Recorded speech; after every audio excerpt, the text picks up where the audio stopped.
Alright, po sa inyo mga kababayan, ako nga po pala si Jake Magnus at nandito na naman po kayo ngayon sa Jake Magnus TV at sa Facebook page po natin. Nandito na naman po kayo ngayon sa Jake Magnus Opinion. So ito po pag-uusapan natin mga kababayan ay walang iba lang naman kung hindi ito mga nakita nating balita na kung saan mga kababayan ito pong si Senator Bato nanindigan na hindi po talaga magsusurrender kung sakali man na lumabas ang arrest warrant po niya galing po sa ICC na padadaanin po sa Interpol mga kababayan. At dito mapapag-usapan din po natin etong kontrobersiya mga kababayan na pagtawag nga naman ni Kitty Duterte ng tatay di umano dito daw po kaya Bongo, yung paghiling ni Duterte na kung pwede bang si Bongo na muna ang maging pansamantalang tatay ni Kitty Duterte dahil nga sa naaresto, eto pong si dating Pangulong Duterte. At saka mga kababayan, mapapag-usapan din po natin dito yung isa sa pinakamatinding katanungan na kung saan mga kababayan, bakit nga ba hindi sumama etong si Ma'am Hanilet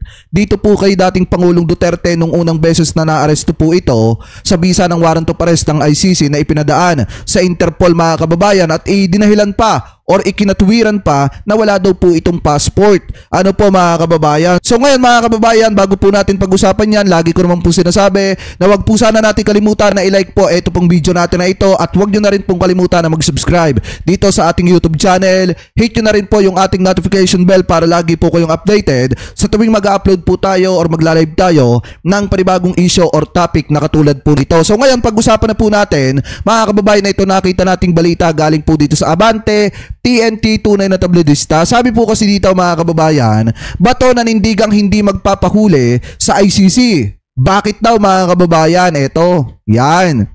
Muling iginiit ni Senator De La Rosa or ni Senator Bato de la Rosa nitong Sabado na hindi siya susuko sakaling maglabas ng warrant of arrest ang International Criminal Court ICC laban po sa kanya.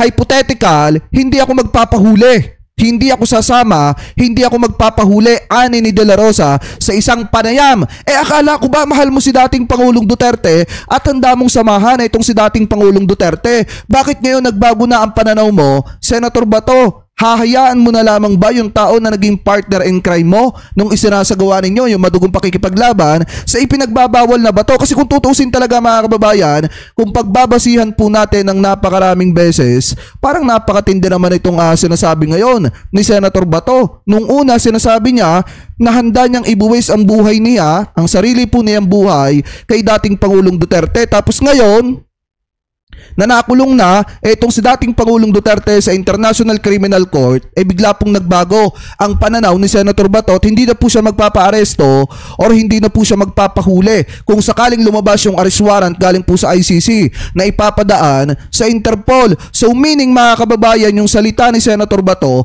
habang binibitawan niya noon ay isang kaplastikan lamang po.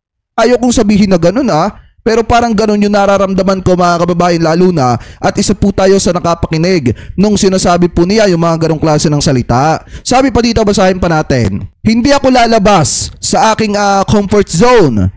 My comfort zone sa Philippines. Bakit ako pupunta sa ibang bansa? Dito ako sa Pilipinas. Dito ako pinanganak.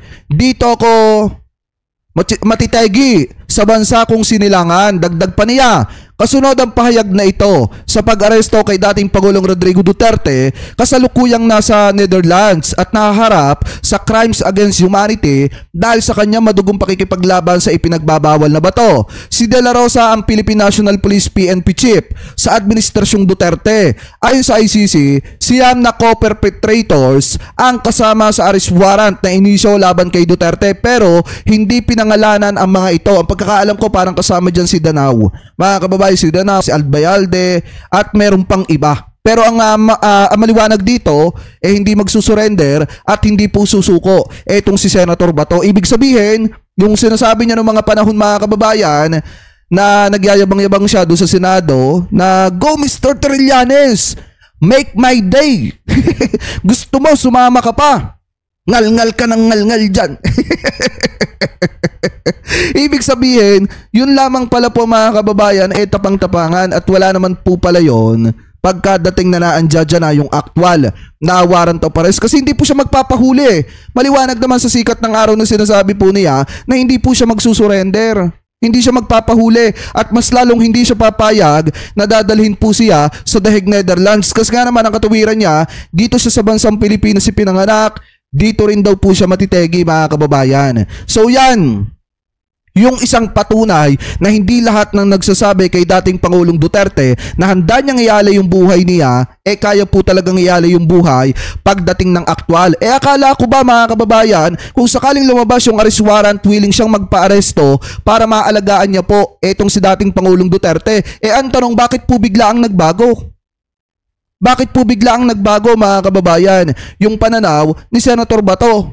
Akala ko ba handa niyang ibigay yung buhay po niya?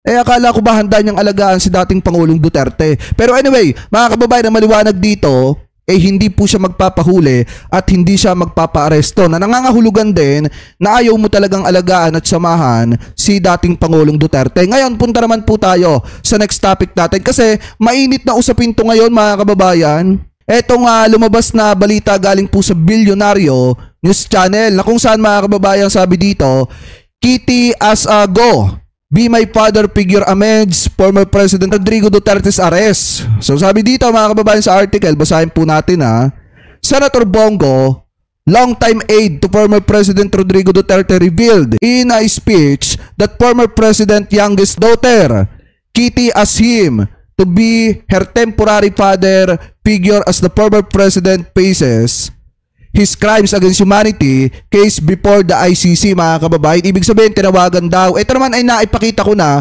at naipanood ko pa nga sa inyo na kung saan nagsasalita itong si Bongo at umiiyak-iyak pa nga dahil kapag wala yung sounds na malungkot, hindi po siya mapaiyak. Kaya ang ginawa, nagpatugtog ng malungkot na kanta habang nangingilid-gilid yung luha po niya sa mata. Habang binabanggit yung mga kataga na kinausap daw siya ni Kitty at humiling sa kanya na pwede ba daw na maging temporary na tatay niya etong si Bongo. Mga kababayan, ano po sabi pa dito, according to Go, during their conversation, Kitty also told him to be strong and to unite as they await Duterte's fate in the trials. Sabi niya, Ninong Bong, wala akong tatay. Ikaw muna ang tatay ko ngayon. Pero wag kang umiyak. Ngayon ang panahon na magkaisa tayo. Straightforward.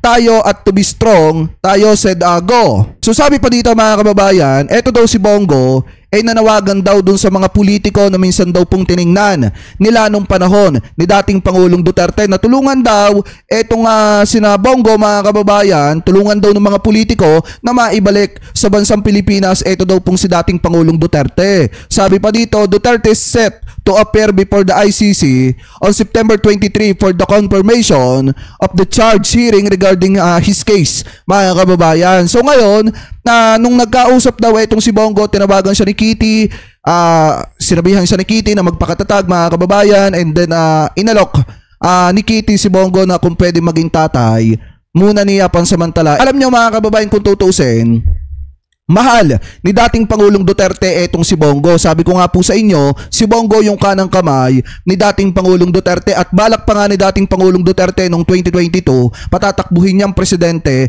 etong si Bongo mga kababayan, or di kaya naman vice presidente. Kaso nga lang ang problema, ang tumakbong vice presidente etong si Sara kasi nga predictable nila na hindi naman po sila mananalo ng mga panahon na yon. At ang isa pa dyan mga kababayan, kung matatandaan nyo yung vlog ni Nino Barsaga, sinabi niya na may sama ng loob itong si Sara Duterte dito po kay Bongo. And then mga kababayan, kung titingnan nyo din naman, eto pong asawa ni dating Pangulong Duterte, gaya nga po ng sabi ko sa inyo, nakakapagtaka naman nung unang beses na naaresto etong si dating Pangulong Duterte na kung saan mga kababayan kailangan niya ng kasama, ang sinabi ng asawa walang passport.